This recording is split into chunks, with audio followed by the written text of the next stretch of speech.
خوش آمدید ہیں علم کا ساتھی میں، تعلیم کا آپ کا ہمسفر۔ یہ اے آئی سے تیار شدہ آڈیو ہے جہاں کبھی کبھار تلفظ کی چھوٹی موٹی غلطی ہو سکتی ہے، مگر مقصد صرف ایک ہے، علم کو آسان اور دلچسپ انداز میں آپ تک پہنچانا۔ تو چلیے سفر علم شروع کرتے ہیں۔ تو آج بات کرتے ہیں رچرڈ ڈاکنز کی کتاب ریور آؤٹ آف ایڈن پر۔ جی، اور خاص طور پر اس کے دباچے پر۔ بالکل، اس کا عنوان ہی بڑا شاعرانہ ہے، جنت سے نکلتا دریا، ہے نا؟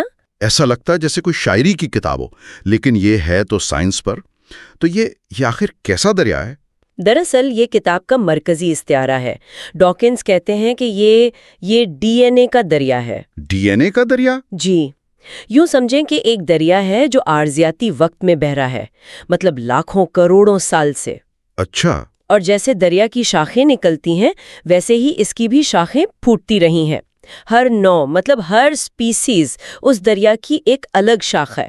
واہ، یعنی ہم سب ایک ہی عظیم دریا کی مختلف شاخیں ہیں جو وقت میں سفر کر رہی ہیں۔ تو اس طاقتور خیال کے ساتھ ڈاکنز کا اس کتاب کو لکھنے کا مقصد کیا ہے؟ ان کا کہنا ہے کہ ان کی تمام کتابوں کا ایک ہی مرکزی مقصد ہے۔ وہ ڈارون کے نظریے کی اس کی بے پناہ طاقت کو سامنے لانا چاہتی ہیں۔ طاقت؟ کس قسم کی طاقت؟ یہ وہ طاقت ہے جو کائنات کے سادہ ترین اصولوں سے زندگی جیسی پیچیدہ چیز پیدا کر سکتی ہے۔ بس شرط یہ ہے کہ اسے کام کرنے کے لیے آپ کہیں اربوں سال کا وقت مل جائے۔ اور وہ اس کی شروعات ایک بہت ہی بنیادی جگہ سے کرتے ہیں۔ دیباچے کا آغاز ایک نظم سے ہوتا ہے جو کائنات کو ایٹمی بلیئرڈز کے ایک بہت بڑے کھیل سے تشبیہ دیتی ہے۔ جی، پیٹ ہائن کی نظم۔ یہ تو ایک بہت سادہ تصویر ہے، اربوں کھربوں گیندیں بس ایک دوسرے سے ٹکرا رہی ہیں۔ اس بے مقصد کھیل سے زندگی جیسی پیچیدہ چیز تک کیسے پہنچا جا سکتا ہے؟ اور یہیں سے بات اصل میں دلچسپ ہونا شروع ہوتی ہے۔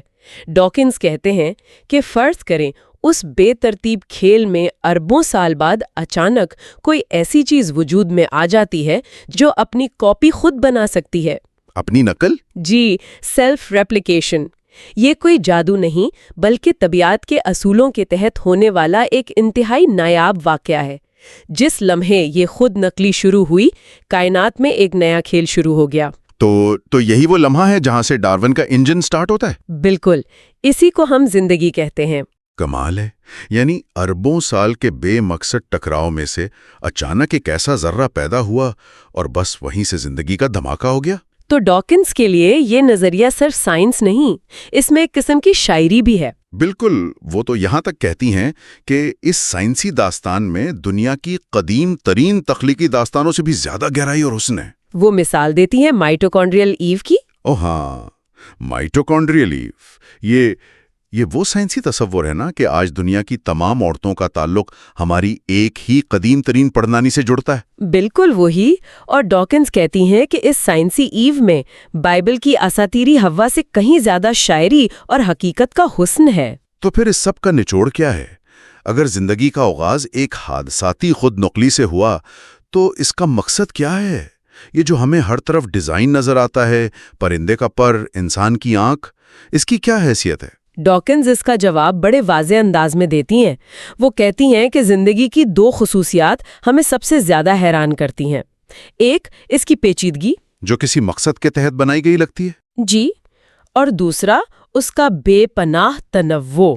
لیکن ان کے مطابق یہ ظاہری مقصد دراصل ایک دھوکہ ہے۔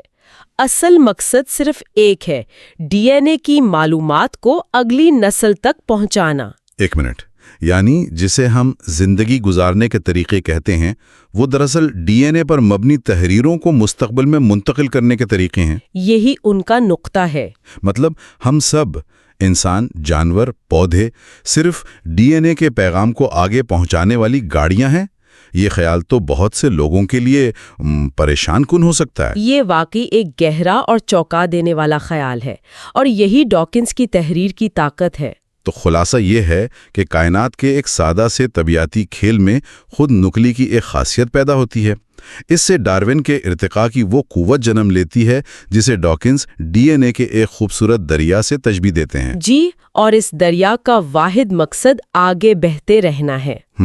اور یہ ہمیں ایک بہت اہم سوال پر لا کر چھوڑتا ہے۔ وہ کیا؟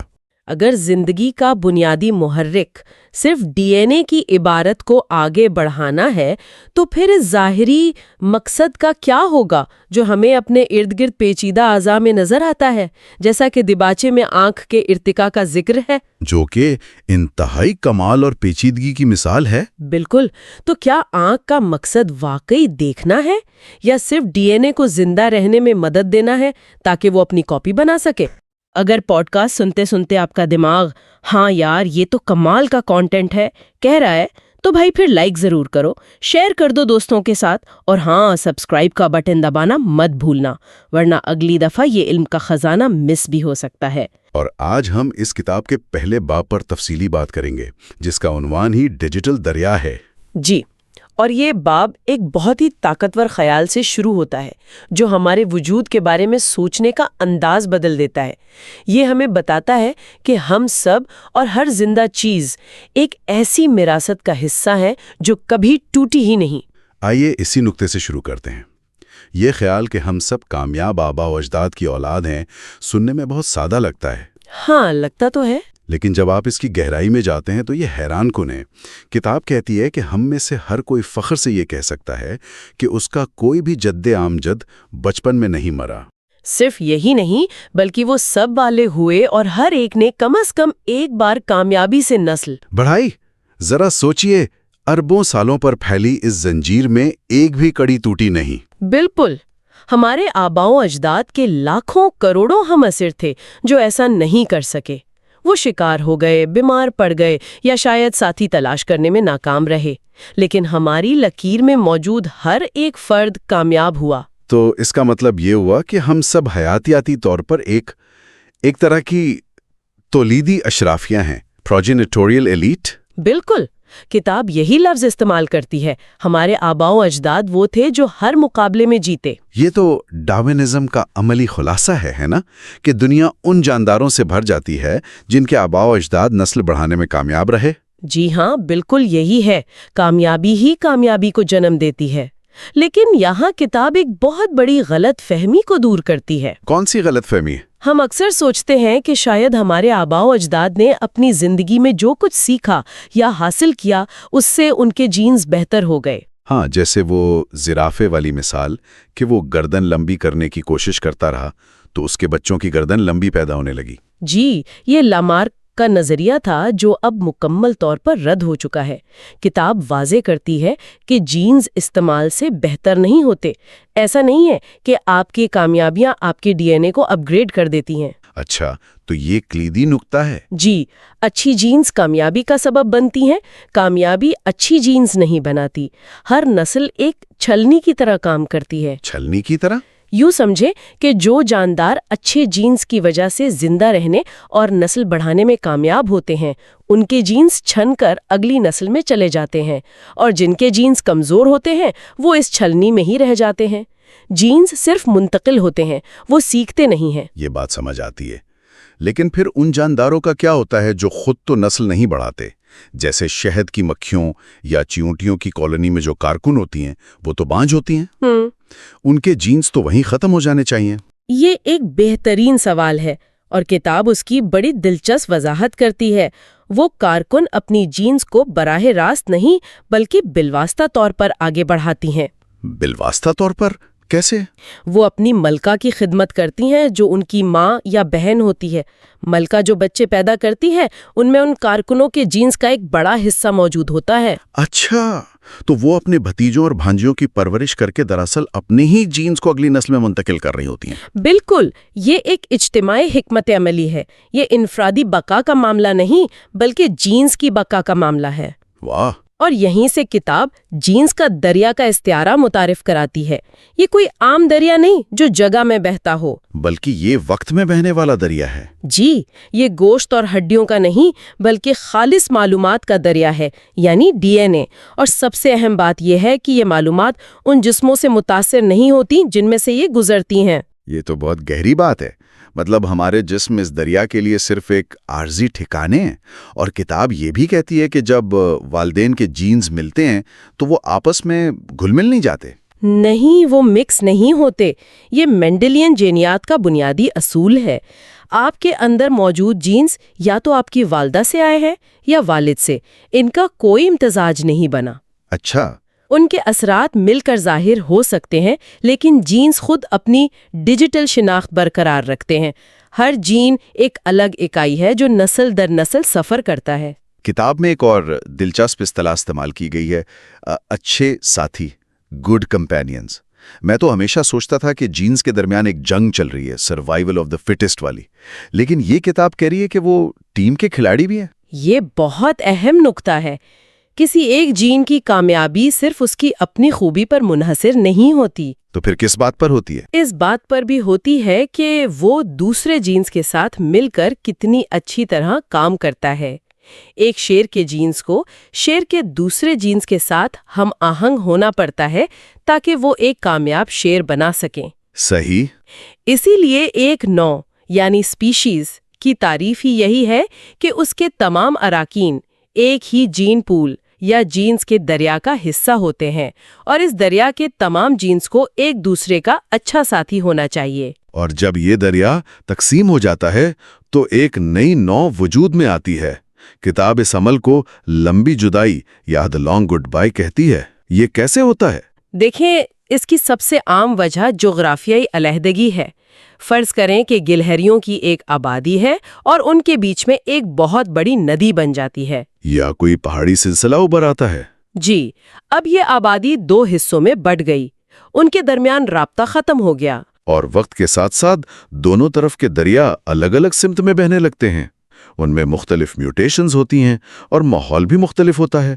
بالکل، ہزاروں یا لاکھوں سال بعد یہ دونوں آبادیاں جینیاتی طور پر اتنی مختلف ہو جاتی ہیں کہ اگر انہیں دوبارہ ملایا بھی جائے تو وہ آپس میں نسل نہیں بڑھا سکتی۔ یعنی وہ 2 الگ الگ انواع بن چکی ہوتی ہیں۔ جی، کتاب میں سرمئی اور سرخ گلہریوں کی مثال دی گئی ہے، جن کے آباء و اجداد کبھی ایک ہی تھے لیکن آج وہ الگ ہیں۔ تو کیا اس کا مطلب یہ ہے کہ آج ہمارے ارد گرد ایسی کئی انواع ہیں جو اس لمبی جدائی کے عمل سے گزر رہی ہیں اور ہم اسے دیکھ بھی نہیں پا رہے؟ یقیناً، ارتقاء ایک سست اور مسلسل عمل ہے، یہ ہر وقت ہو رہا ہے۔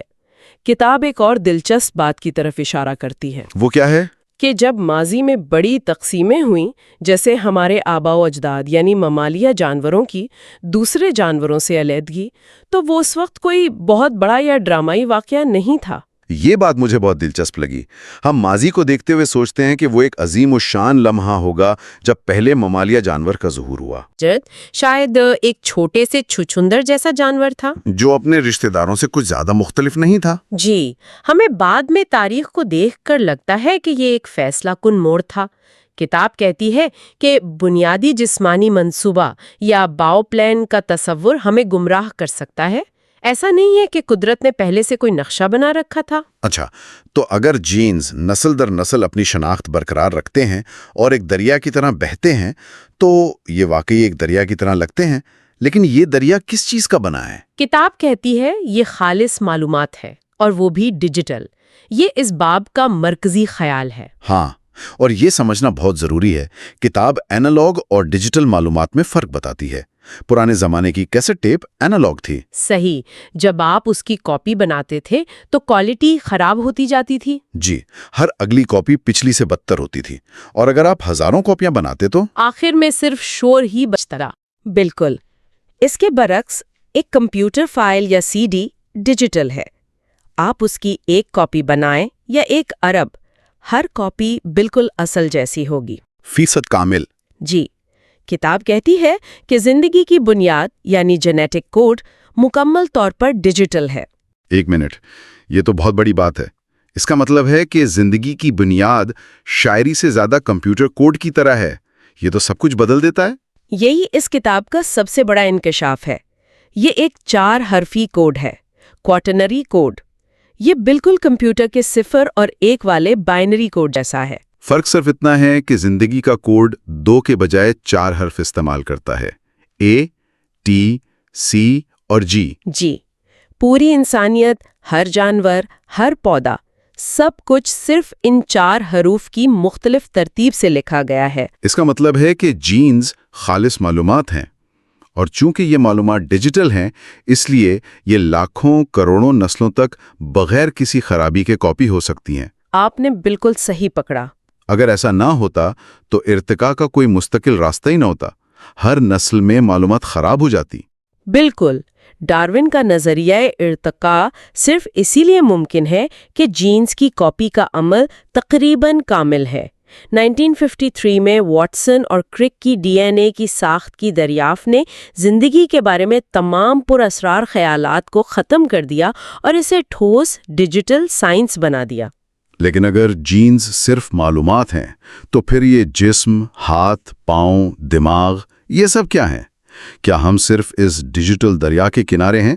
کتاب کے مطابق جسم صرف کنارے نہیں ہیں، جینز ان جسموں کو بناتے ہیں اور ان پر اثر انداز ہوتے ہیں جن میں وہ رہتے ہیں۔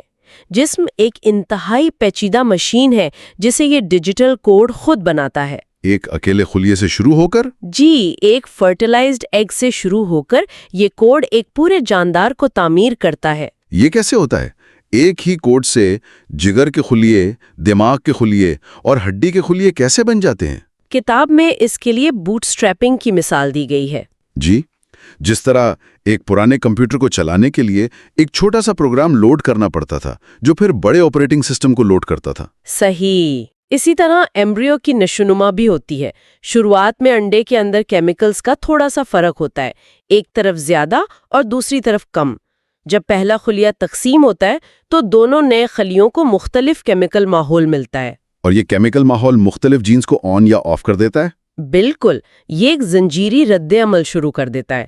کچھ خلیوں میں ایک قسم کے جینز آن ہوتے ہیں جس سے وہ پٹھوں کے خلیے بن جاتے ہیں، دوسروں میں دوسری قسم کے جینز آن ہوتے ہیں اور وہ اعصابی خلیے بن جاتے ہیں۔ یہ ایک خودکار خود کو منظم کرنے والا عمل ہے۔ جی، جو ایک خلیے سے ایک پیچیدہ جاندار بنا دیتا ہے۔ یہ سب کچھ اس ابتدائی ڈیجیٹل کوڈ میں لکھا ہوتا ہے۔ اور اسی نشوونما کے عمل میں جو چھوٹے چھوٹے فرق آتے ہیں وہی افراد کے درمیان فرق کا باعث بنتے ہیں۔ کوئی لمبا ہوتا ہے، کوئی تیز دوڑتا ہے۔ جی ہاں، اور اگر یہ فرق جینز میں موجود فرق کی وجہ سے ہیں اور ان کا اثر زندہ رہنے اور نسل بڑھانے کی صلاحیت پر پڑتا ہے تو قدرتی انتخاب اپنا کام شروع کر دیتا ہے۔ تو جو جینز بہتر جسمانی خصوصیات پیدا کرتے ہیں ان کے اگلی نسل میں جانے کے امکانات بڑھ جاتے ہیں۔ بالکل، اور طویل مدت میں جینز کا دریا ان جین سے بھر جاتا ہے جو کامیابی سے بقا پانے والے جسم بناتے ہیں۔ تو اگر ہم پوری بات کا خلاصہ کریں، ہم سب کامیاب آباء و اجداد کی ایک نہ ٹوٹنے والی لڑی کا نتیجہ ہیں۔ ہمارے اندر جینز کا ایک دریا بہہ رہا ہے جو دراصل ایک قدیم ڈیجیٹل کوڈ ہے۔ جی، اور یہ کوڈ نسل در نسل تقریباً بغیر کسی خرابی کے کاپی ہوتا آیا ہے۔ اور ہمارے جسم وہ شاندار مشینیں ہیں جنہیں اس کوڈ نے اپنی بقا اور پھیلاؤ کے لیے خود بنایا ہے۔ آپ نے بالکل درست خلاصہ کیا ہے۔ ہم اس لافانی ڈیجیٹل معلومات کے عارضی محافظ اور گاڑیاں ہیں۔ یہ معلومات ہم سے لاکھوں سال پہلے بھی موجود تھیں اور ہمارے بعد بھی موجود رہیں گی۔ یہ سوچ بے وقت خوفناک بھی ہے اور شاندار بھی۔ یہ ہمیں اپنی انفرادی حیثیت پر سوال اٹھانے پر مجبور کرتی ہے۔ بالکل، اور یہ ہمیں ایک گہرے فلسفیانہ سوال پر چھوڑ جاتا ہے جس پر غور کیا جا سکتا ہے۔ اگر ہمارے جسم، ہماری شخصیت، ہماری صلاحیتیں سب کچھ اس قدیم ڈیجیٹل معلومات کے اظہار کا نتیجہ ہیں تو پھر انفرادی شناخت یا میں کے تصور کی اصل حقیقت کیا ہے؟ کیا ہم محض اس لافانی دریا میں ایک لمحاتی لہر ہیں؟ شروعات کرتے ہیں باب نمبر 2 سے، جس کا عنوان ہے تمام افریقہ اور اس کی نسلیں۔ مصنف یہاں ایک بہت بنیادی سوال سے آغاز کرتا ہے، سائنس اور روایتی کہانیوں میں آخر فرق کیا ہے؟ جی، اور وہ سیدھا ثقافتی اضافیت یعنی کلچرل ریلیٹیوزم کے نظریے کو چیلنج کرتے ہیں۔ یعنی یہ نظریہ کہ تمام عقائد برابر ہیں، چاہے وہ سائنسی ہوں یا قبائلی کہانیاں؟ بالکل، مصنف اس کی مثال ایک ماہر بشریات سے دیتا ہے جو کہتا تھا کہ چاند کے بارے میں ناسا کا نظریہ کہ وہ 2.5 لاکھ میل دور ایک چٹان ہے، جی، اور ایک قبائلی عقیدہ کہ وہ درختوں سے تھوڑا اوپر لٹکتا ہوا ایک کدو ہے، یہ دونوں اپنی اپنی جگہ درست ہیں۔ یہ بات ہضم کرنا تھوڑا مشکل ہے، یعنی سچائی اضافی ہے۔ مصنف میں یہی سوال اٹھاتا ہے اور اس پر ایک بہت ہی دلچسپ دلیل دیتا ہے۔ وہ کہتا ہے کہ مجھے 30,000 فٹ کی بلندی پر ایک ثقافتی اضافیت پسند دکھائیں اور میں آپ کو ایک منافق دکھاؤں گا۔ بالکل یہی نکتہ ہے. مطلب یہ کہ جب جان کا معاملہ ہو تو ہر کوئی اسی ہوائی جہاز میں بیٹھے گا جو سائنسی اصولوں پر بنا ہے، نہ کہ ایکارس کے موم کے پروں جیسے کسی افسانے پر. تو سائنس اس لیے مختلف ہے کہ وہ کام کرتی ہے، اس کے نظریات قابل آزمائش ہیں اور ان سے ٹھوس نتائج نکلتے ہیں. اچھا، تو سائنس اور کہانیوں کا فرق تو واضح ہو گیا، لیکن اس کے بعد مصنف ہمیں ہمارے اپنے خاندان کی کہانی کی طرف لے جاتا ہے، اور یہاں حساب کتاب بہت حیران کن ہو جاتا ہے. جی، یہ بہت دلچسپ حصہ ہے. حساب بہت سادہ ہے. آپ کے 2 والدین ہیں، 4 دادا دادی، 8 پردادا پردادی، اور اسی طرح ہر نسل میں یہ تعداد دوگنی ہوتی جاتی ہے. یہ تو سب کو معلوم ہے. لیکن جب آپ اس حساب کو تھوڑا ماضی میں لے کر جاتے ہیں تو چیزیں بہت عجیب ہو جاتی ہیں. کتنی عجیب؟ اگر ہم صرف 80 نسلیں پیچھے جائیں، یعنی تقریباً حضرت عیسیٰ کے زمانے تک، تو 2 کی طاقت 80 کے حساب سے آپ کے آباء و اجداد کی تعداد 1 خرب امریکی خربوں میں پہنچ جاتی ہے. کیا؟ یہ کیسے ممکن ہے؟ یہ تو ایک ایسی تعداد ہے جس کے سامنے کائنات کے تمام ایٹم بھی کم پڑ جائیں. ظاہر ہے یہ ناممکن ہے. اس وقت دنیا کی کل آبادی بھی چند کروڑ سے زیادہ نہیں تھی. تو اس حساب میں غلطی کہاں ہو رہی ہے؟ مصنف یہاں ایک چونکا دینے والی بات بتاتا ہے. ہم سب کزنز ہیں. مطلب؟ جب آپ شجرے میں کافی پیچھے جاتے ہیں تو حقیقت میں ہر شادی ہی دور کے کزنز کے درمیان ہو رہی ہوتی ہے. ہم یہ فرض کر لیتے ہیں کہ ہمارے شجرے کی ہر شاخ الگ ہے، لیکن حقیقت میں وہ بار بار آپس میں ملتی ہیں. اوہ، تو یہاں ہمارا درخت والا ماڈل ناکام ہو جاتا ہے اور دریا والا استعارہ زیادہ معنی خیز لگتا ہے. بالکل. ندیاں الگ ہوتی ہیں اور پھر آپس میں مل جاتی ہیں، بالکل ہمارے آباء و اجداد کی طرح. صحیح. تو ہمارا شجرہ ایک پھیلتا ہوا درخت نہیں بلکہ ایک بنا ہوا جال ہے. جی، اور اس کے بعد مصنف ایک اور حیران کن خیال پیش کرتا ہے. وہ کیا ہے؟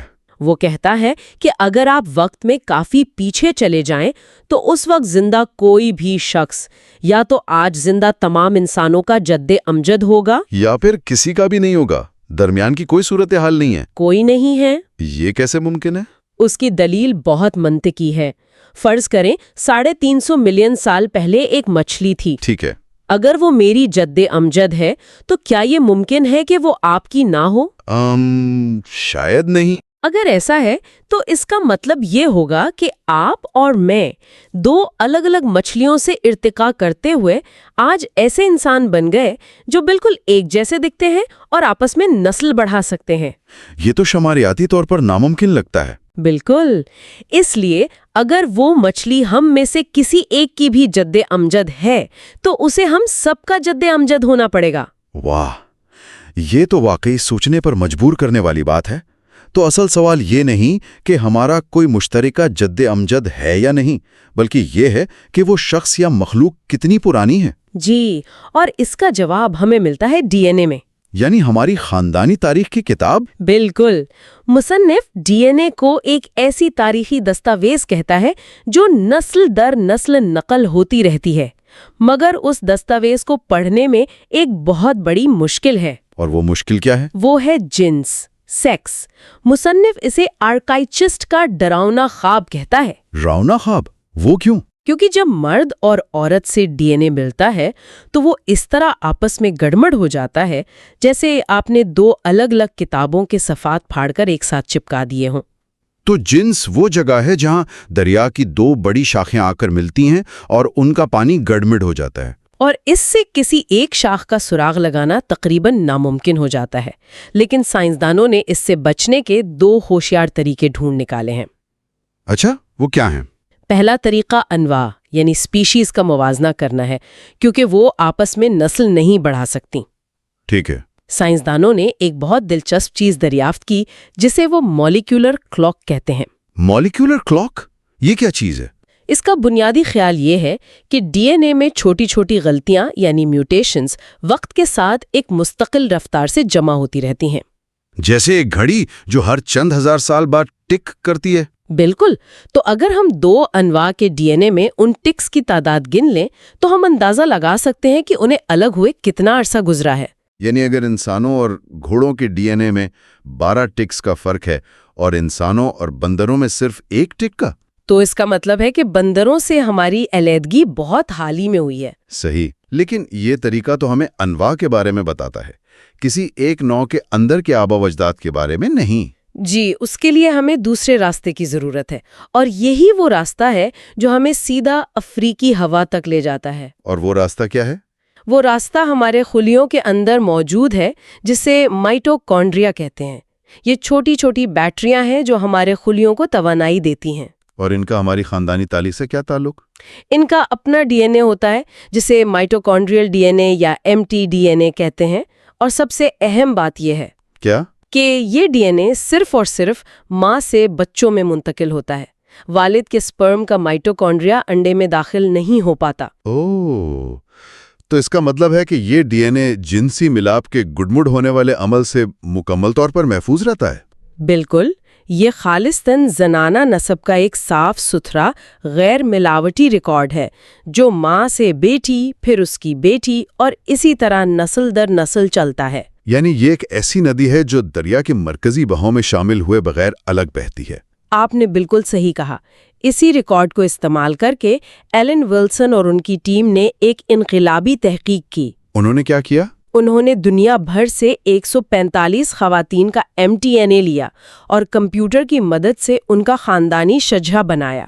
انہوں نے وہ شجرہ بنانے کی کوشش کی جو سب سے زیادہ قرین قیاس ہو۔ قرین قیاس سے یہاں کیا مراد ہے؟ مطلب سب سے سادہ اور منطقی وضاحت، یعنی وہ شجرہ جس میں کم سے کم بار یہ ماننا پڑے کہ ایک جیسی میوٹیشن دو الگ الگ شاخوں میں اتفاقاً پیدا ہو گئی۔ ٹھیک ہے، تو اس تحقیق سے کیا نتائج سامنے آئے؟ دو بہت بڑے نتائج۔ پہلا اور سب سے چونکا دینے والا نتیجہ یہ تھا کہ اس شجرے کی جڑ افریقہ میں تھی۔ افریقہ میں؟ اس کا کیا مطلب ہوا؟ اس کا مطلب یہ تھا کہ تمام غیر افریقی، یورپی، ایشیائی، امریکی سب ایک چھوٹی سی شاخ پر تھے جو خود افریقی شجرے سے نکلی تھی۔ واہ، یعنی کچھ افریقی لوگ دوسرے افریقی لوگوں سے جینیاتی طور پر اتنے ہی دور ہیں جتنا وہ کسی جرمن یا چینی شخص سے ہیں۔ بالکل، اس سے یہ نتیجہ نکلا کہ پوری انسانیت کی مشترکہ جد امجد افریقہ میں رہتی تھی۔ یہ تو کمال ہے۔ اور دوسرا نتیجہ کیا تھا؟ دوسرا نتیجہ وقت کے بارے میں تھا۔ اسی مولیکیولر کلاک کا استعمال کرتے ہوئے انہوں نے اندازہ لگایا کہ وہ مشترکہ جد امجد، جسے انہوں نے مائٹوکونڈریل ہوا کا نام دیا، وہ کب زندہ تھیں؟ آج سے 1.5 لاکھ سے 2.5 لاکھ سال پہلے کے درمیان کہیں زندہ تھیں۔ ٹھیک ہے، تو ہمیں ایک ایسی خاتون کا سراغ ملا جو 2.5 لاکھ سال پہلے افریقہ میں رہتی تھی۔ لیکن یہاں ہوا کا لفظ بہت سی غلط فہمیوں کو جنم دیتا ہے۔ جی، ان کو واضح کرنا بہت ضروری ہے۔ سب سے پہلی اور سب سے بڑی غلط فہمی یہ ہے کہ وہ اس وقت دنیا کی واحد خاتون تھیں، جو کہ وہ نہیں تھی۔ بالکل نہیں۔ اس وقت ہزاروں دوسرے انسان، مرد اور عورتیں موجود تھے۔ ان کے بھی آج کروڑوں کی تعداد میں اولاد موجود ہے۔ ہوا خاص اس لیے ہے کہ صرف اس کی خالص زنانہ لائن آج تک زندہ بچی ہے۔ اس کی مثال کیسے دی جا سکتی ہے؟ اس کی بہترین مثال خاندانی نام یعنی سر نیم کی ہے۔ فرض کریں ایک نسل میں کسی خاندان میں صرف بیٹیاں پیدا ہوں تو اس خاندان کا نام ختم ہو جائے گا۔ لیکن اس کا مطلب یہ نہیں کہ اس خاندان کی نسل ختم ہو گئی۔ بالکل، ان بیٹیوں کے بچے تو ہوں گے، بس ان کا خاندانی نام کچھ اور ہوگا۔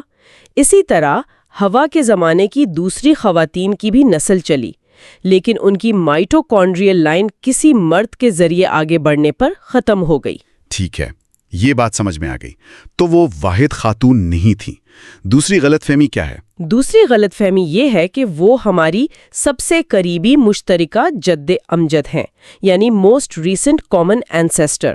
ایک منٹ، یہ نقطہ بہت اہم ہے۔ تو ہم دو بالکل مختلف قسم کے آباء و اجداد کی بات کر رہے ہیں۔ جی، ایک مائٹوکونڈریل ہوا جو صرف ماں سے بیٹی والی لائن کی جد امجد ہیں، اور دوسرا ایک بالکل الگ شخص جو ہمارے شجرے میں کسی بھی راستے، چاہے وہ باپ سے ہو یا ماں سے ہمارا سب سے قریبی مشترکہ جد امجد ہے۔ اور یہ دونوں ایک ہی شخص نہیں ہیں۔ بالکل نہیں۔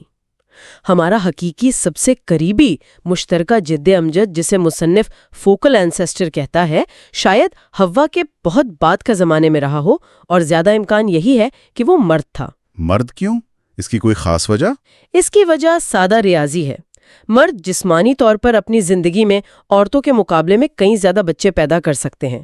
مصنف مراکش کے سلطان مولائے اسماعیل کی مثال دیتا ہے، جس کے بارے میں کہا جاتا ہے کہ اس کے 1000 سے زیادہ بچے تھے۔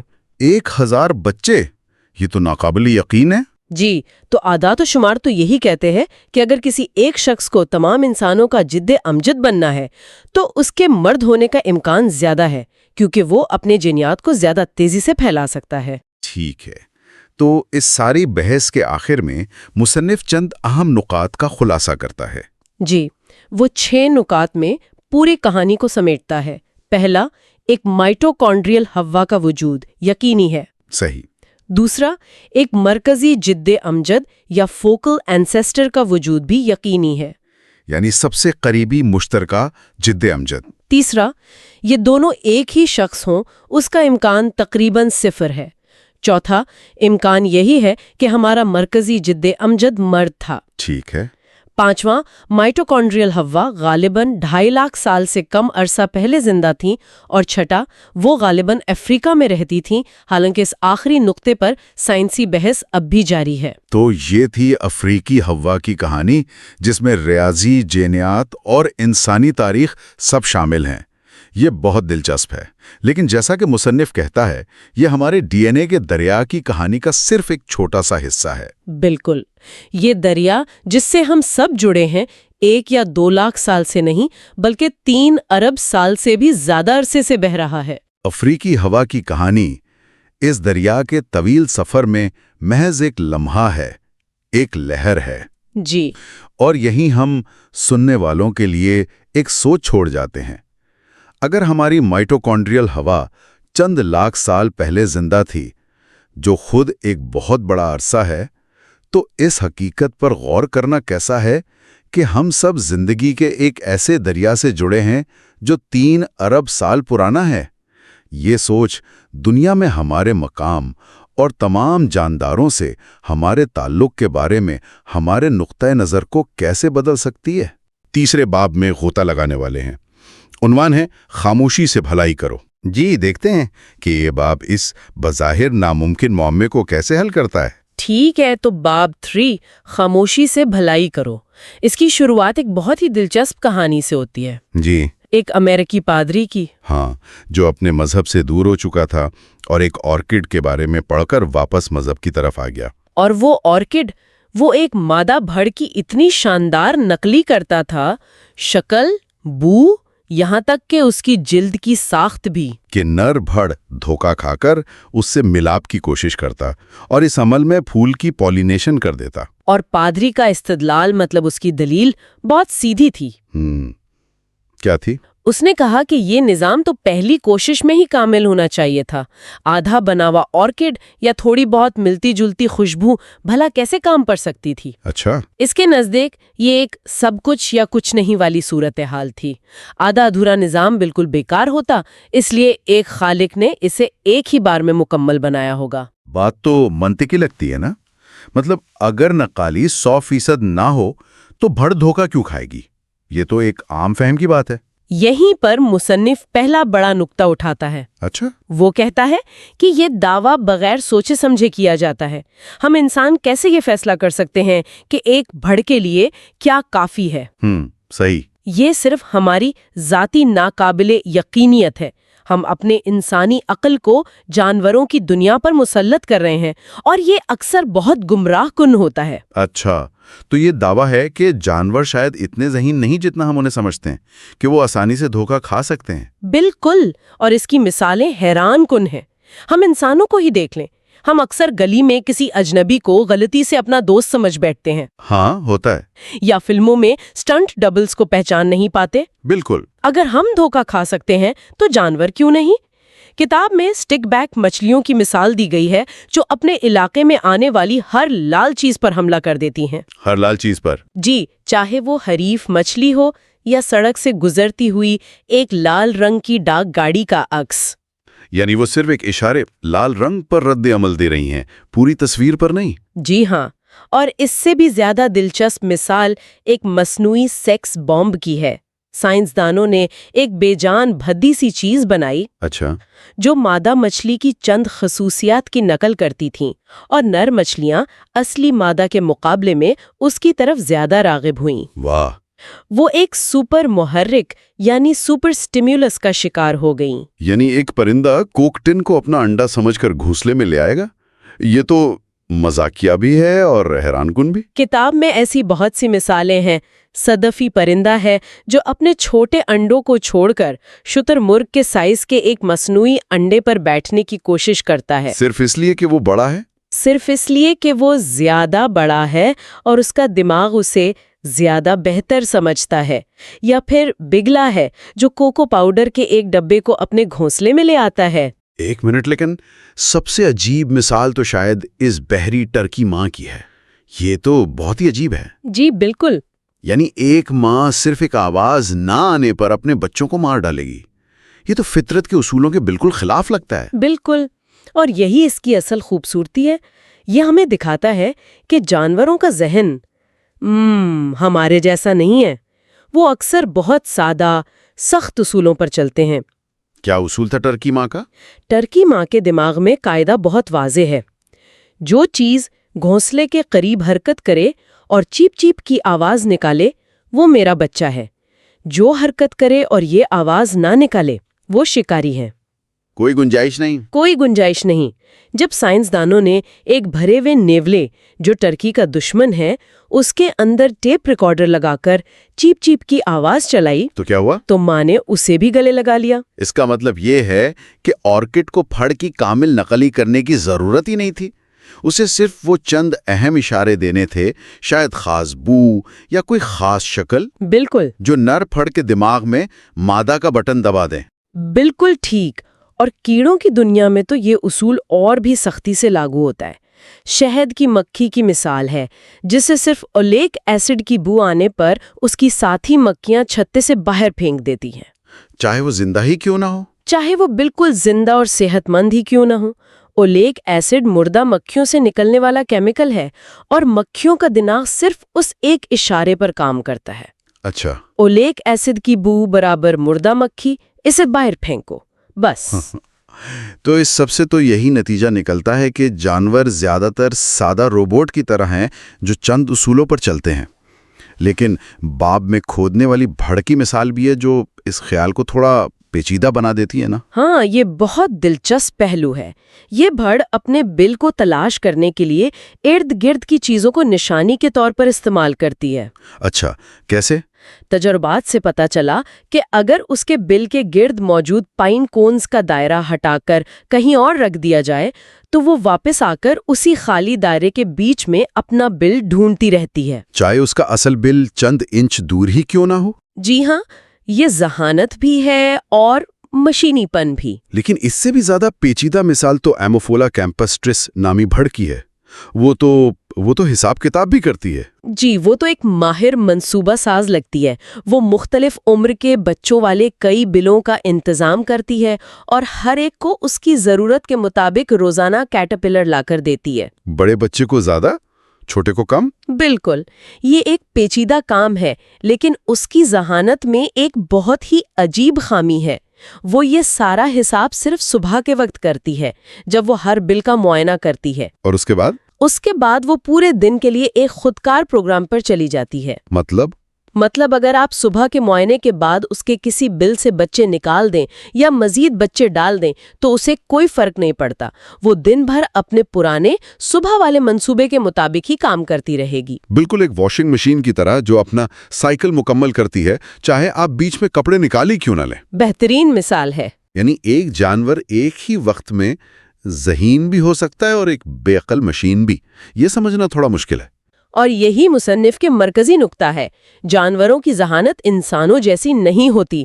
وہ مخصوص کاموں میں ناقابل یقین حد تک ماہر ہو سکتے ہیں اور باقی ہر چیز میں بالکل بے حس۔ تو یہ کہنا کہ آرکڈ کی نقالی کو کامل ہونا ضروری تھا صرف انسانی وجدان کی ایک غلطی ہے، ایک ذاتی ناقابل یقینیت کی دلیل؟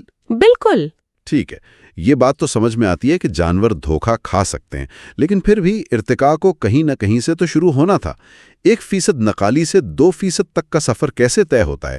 آدھے ادھورے ارتقائی قدم کا کیا فائدہ؟ یہ اس بحث کا اگلا اور سب سے اہم حصہ ہے۔ مصنف یہاں تدریج یا گریڈینٹ کا تصور پیش کرتا ہے۔ گریڈینٹ؟ جی، اس کا کہنا ہے کہ کوئی بھی جاندار نظام نازک یا برٹل نہیں ہوتا۔ ایسا نہیں ہوتا کہ اگر وہ ذرا سا بھی نامکمل ہو تو بالکل ہی کام کرنا چھوڑ دے۔ جیسے ایک ہوائی جہاز ایک انجن کھونے کے بعد بھی اڑ سکتا ہے۔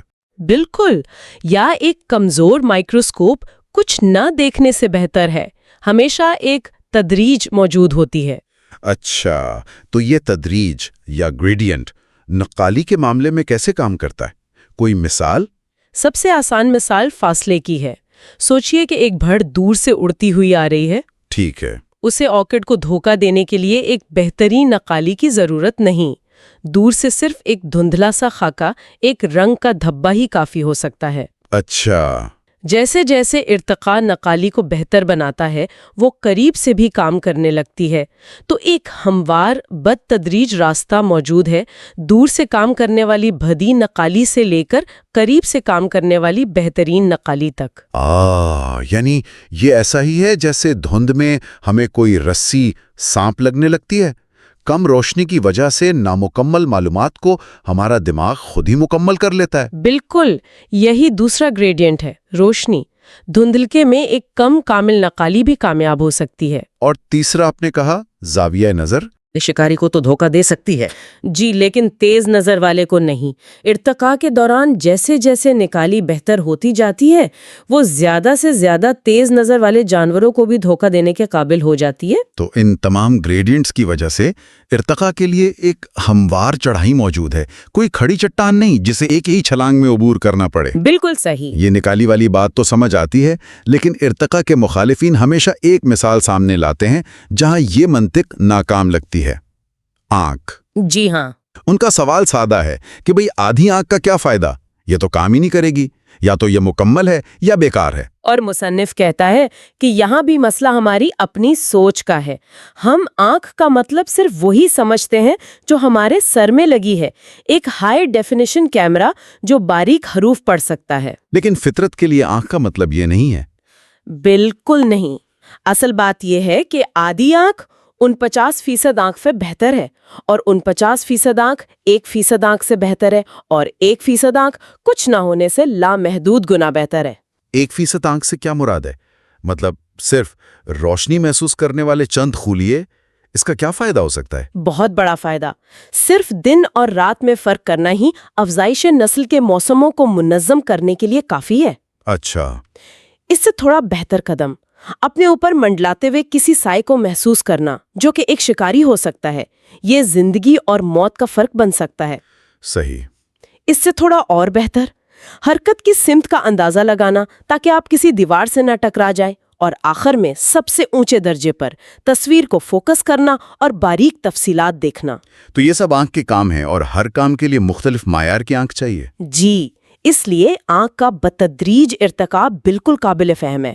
ٹھیک ہے، مان لیا کہ ایک بتدریج راستہ موجود ہے، لیکن میرا دماغ اب بھی اس بات پر اٹکا ہوا ہے کہ اس سب میں تو اربوں سال لگے ہوں گے۔ کیا ارتقاء کے پاس واقعی اتنا وقت تھا؟ یہی وہ سوال ہے جو سب کو پریشان کرتا ہے، اور اس کا جواب اس باب کا سب سے حیران کن حصہ ہے۔ نیلسن اور پیلگر نامی 2 سائنسدانوں نے یہی کام کمپیوٹر پر کر کے دیکھنے کا فیصلہ کیا۔ انہوں نے آنکھ کے ارتقاء کا ایک کمپیوٹر ماڈل بنایا؟ جی، ماڈل بہت سادہ تھا۔ انہوں نے روشنی محسوس کرنے والے خلیوں کی ایک سیدھی سطح سے شروعات کی، اور پھر انہوں نے کمپیوٹر کو اجازت دی کہ وہ اس ساخت میں چھوٹی بے ترتیب تبدیلیاں کرے، لیکن صرف وہی تبدیلیاں رکھے جو بصارت کو بہتر بناتی ہوں۔ اچھا، یعنی صرف فائدہ مند تبدیلیاں؟ جی، مثال کے طور پر اگر خلیوں کی سطح تھوڑی سی اندر کی طرف مڑ جائے اور ایک پیالے کی شکل اختیار کر لے تو اس سے روشنی کے سمت کا بہتر اندازہ ہوتا ہے۔ یہ ایک بہتری ہے تو ماڈل اسے رکھ لے گا۔ اور اس کا نتیجہ کیا نکلا؟ نتیجہ شاندار تھا۔ ماڈل نے بغیر کسی بیرونی رہنمائی کے صرف بہتری کے اصول پر چلتے ہوئے ایک سیدھی سطح کو پہلے گہرے پیالے میں تبدیل کیا، پھر اس کا منہ تنگ ہونے لگا جس سے ایک پن ہول کیمرہ بنا، اور آخر کار ایک بہترین فوکس کرنے والی کیمرہ آنکھ وجود میں آ گئی۔ لیکن ایک منٹ، اس میں وقت کتنا لگا؟ یہی تو اصل سوال ہے۔ اور وقت کا تخمینہ ہی سب سے دھماکہ خیز تھا۔ انہوں نے بہت قدامت پسندانہ سا اندازے لگائے، یعنی تبدیلی کی رفتار کو جان بوجھ کر بہت سست رکھا۔ ہاں، اس کے باوجود ماڈل نے صرف 400,000 نسلوں میں ایک پیچیدہ آنکھ تیار کر لی۔ 4 لاکھ؟ صرف 4 لاکھ نسلوں میں؟ جی ہاں، اور چھوٹے جانوروں کے لیے جن کی نسل 1 سال کی ہوتی ہے، یہ نصف ملین سال سے بھی کم عرصہ ہے۔ یہ تو کچھ بھی نہیں ہے۔ ارضیاتی وقت کے حساب سے یہ پلک جھپکنے کے برابر ہے۔ بالکل، یہ ہماری روزمرہ کی سوچ سے بہت مختلف ہے۔ اس سے یہ ظاہر ہوتا ہے کہ جب بتدریج بہتری کا ایک ہموار راستہ موجود ہو تو ارتقاء حیران کن تیزی سے کام کر سکتا ہے۔ ٹھیک ہے، آنکھ کا معمہ تو حل ہوتا نظر آ رہا ہے، لیکن اب آتے ہیں اس باب کے فائنل باس پر۔ شہد کی مکھی کا ویگل ڈانس۔ جی، وہ مشہور رقص۔ یہ کوئی عام ناچ نہیں بلکہ ایک پوری علامتی زبان ہے جس سے مکھیاں اپنی ساتھیوں کو بتاتی ہیں کہ خوراک کہاں ہے، کتنی دور ہے اور کس سمت میں ہے۔ یہ واقعی ناقابل یقین لگتا ہے۔ ایک مکھی اندھیرے چھتے میں ناچ کر سورج کے زاویے اور فاصلے جیسی پیچیدہ معلومات کیسے دے سکتی ہے؟ اور یہ نظام بتدریج کیسے وجود میں آیا ہوگا؟ یہاں بھی مصنف ایک ممکنہ اور قابل فہم راستہ پیش کرتا ہے۔ کیا راستہ ہے وہ؟ مجوزہ ارتقائی کہانی 4 مراحل پر مشتمل ہے۔ پہلا مرحلہ بہت سادہ تھا۔ ایک مکھی جو خوراک کے کسی اچھے ذریعے سے واپس آتی ہے، وہ جوش میں ہوتی ہے اور اڑنے سے پہلے خوراک کی سمت میں چند قدم چلتی ہے۔ ٹھیک ہے، یہ تو سمجھ میں آتا ہے۔ جوش میں کیا گیا ایک سادہ عمل۔ اگلا قدم کیا تھا؟ دوسرا مرحلہ اس عمل کو دہرانا تھا۔ دوسری مکھیاں اس سمت میں متوجہ ہوئیں، لیکن ابہام سے بچنے کے لیے مکھی نے دائیں اور بائیں باری باری مڑنا شروع کر دیا، جس سے قدرتی طور پر 8 کے ہندسے جیسی شکل بن گئی۔ اچھا، تو ایک سائیڈ ایفیکٹ یعنی تھکاوٹ بعد میں خود ایک باقاعدہ سگنل بن گیا۔ یہ تو بہت ذہین طریقہ ہے۔ بالکل، فطرت اکثر ایسے ہی حادثاتی تعلقات کو باقاعدہ کوڈ میں بدل دیتی ہے۔ لیکن سب سے مشکل چوتھا مرحلہ تھا، سمت کا کوڈ۔ ہاں، ایک چھتے کے اندر وہ پیغام کیسے دیتی ہیں؟ جی، انہوں نے ایک علامتی کوڈ ایجاد کیا۔ چھتے کے اندر سیدھا اوپر کی طرف ناچنے کا مطلب ہے سورج کی سمت میں اڑو۔ ایک منٹ، یہ حصہ میری سمجھ سے باہر ہے۔ یہ تو بہت بڑی ذہنی چھلانگ ہے نا؟ ایک ٹھوس چیز یعنی سورج کی جگہ ایک تجریدی تصور یعنی کشش ثقل کو استعمال کرنا، یہ تبدیلی کیسے آئی؟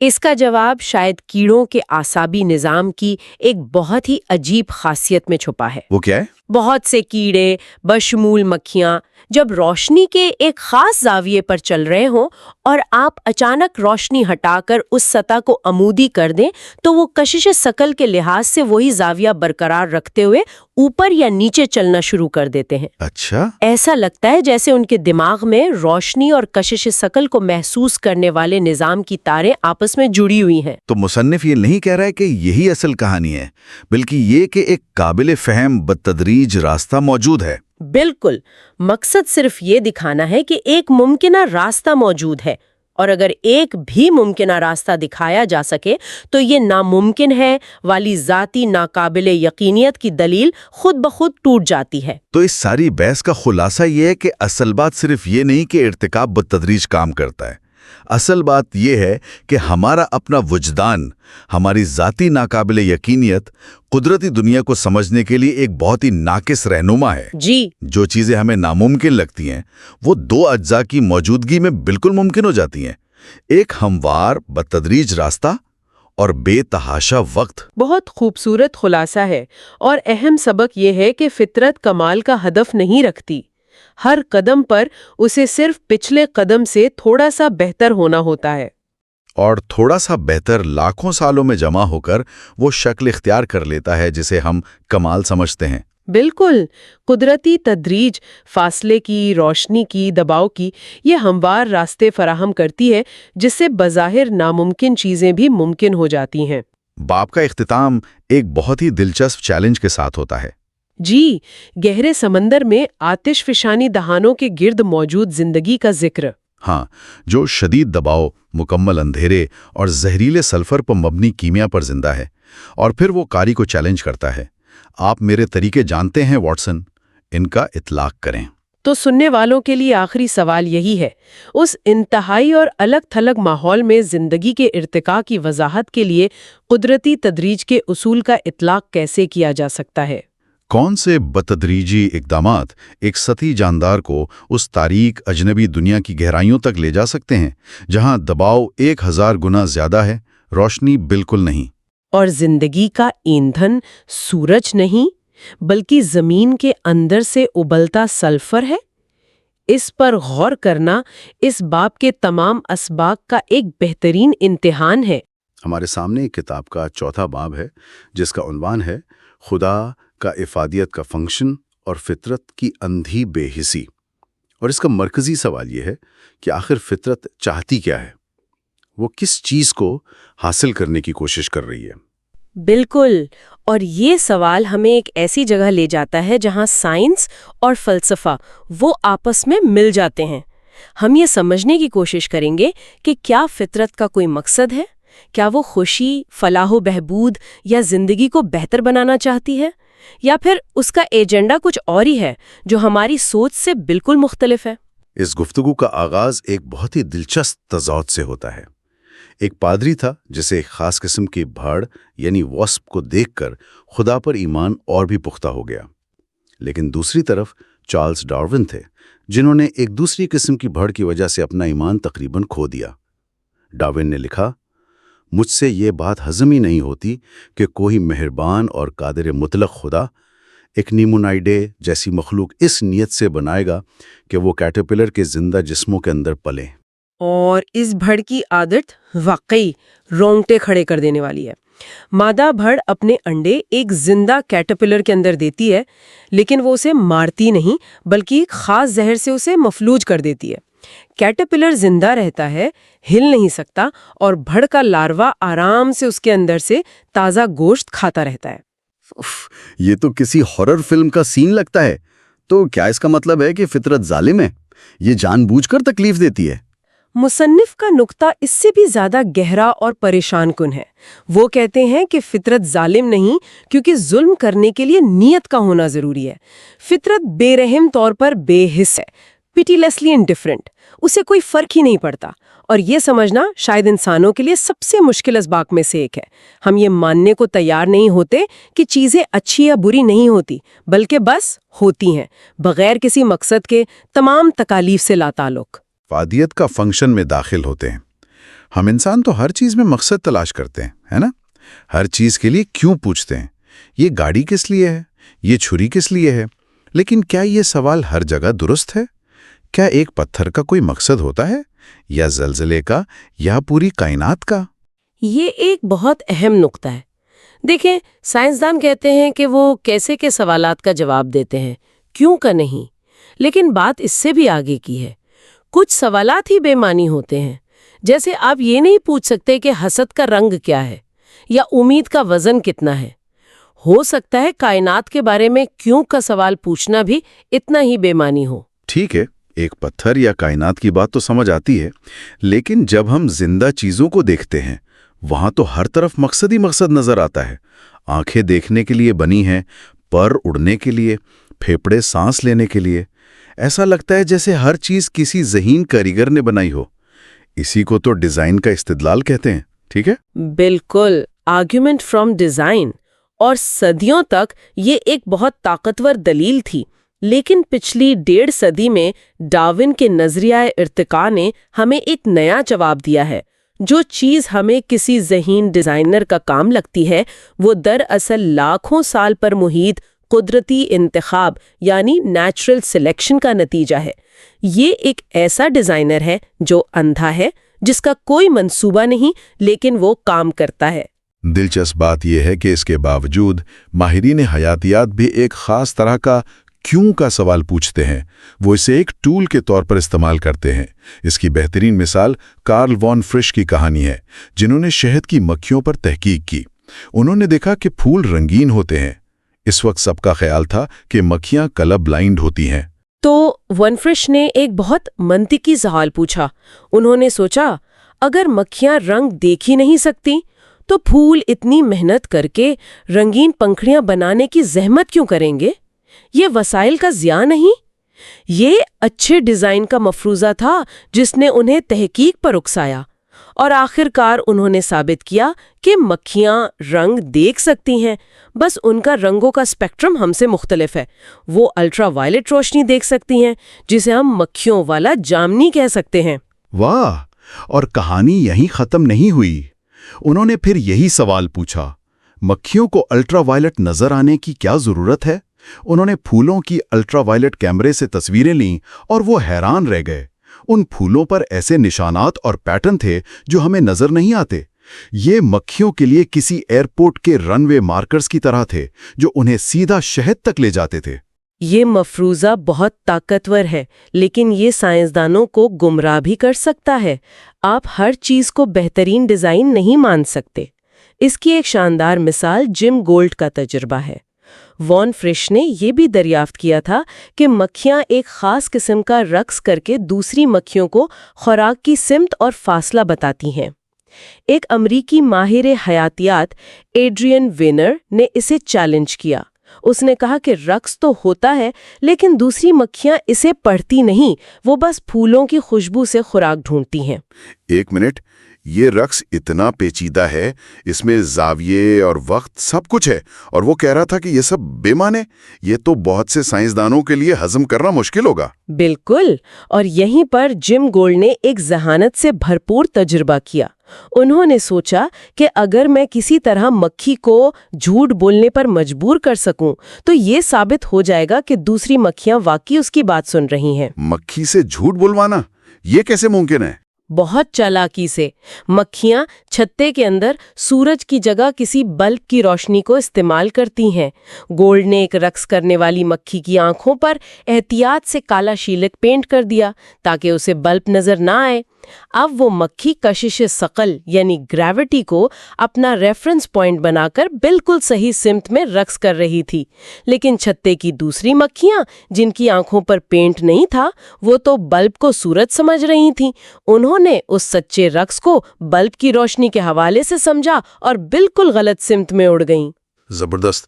تو اس نے مکھی کو جان بوجھ کر جھوٹ بولنے پر مجبور کیا تاکہ یہ ثابت ہو سکے کہ دوسری مکھیاں اس کی سن رہی تھیں۔ یہ تو کمال ہے۔ اس سے یہ سبق ملتا ہے کہ اچھے ڈیزائن کا مفروضہ ایک اچھا نقطہ آغاز ہے، لیکن حتمی ثبوت ہمیشہ تجربے سے ہی ملتا ہے۔ اچھا، تو یہ سمجھنے کے لیے کہ فطرت آخر چاہتی کیا ہے، ہمیں جاسوسوں کی طرح سوچنا پڑے گا۔ انجینئرز کی زبان میں اسے ریورس انجینئرنگ کہتے ہیں، ٹھیک ہے؟ یعنی کسی بنی ہوئی چیز کو دیکھ کر اندازہ لگانا کہ اسے کیوں اور کس مقصد کے لیے بنایا گیا تھا۔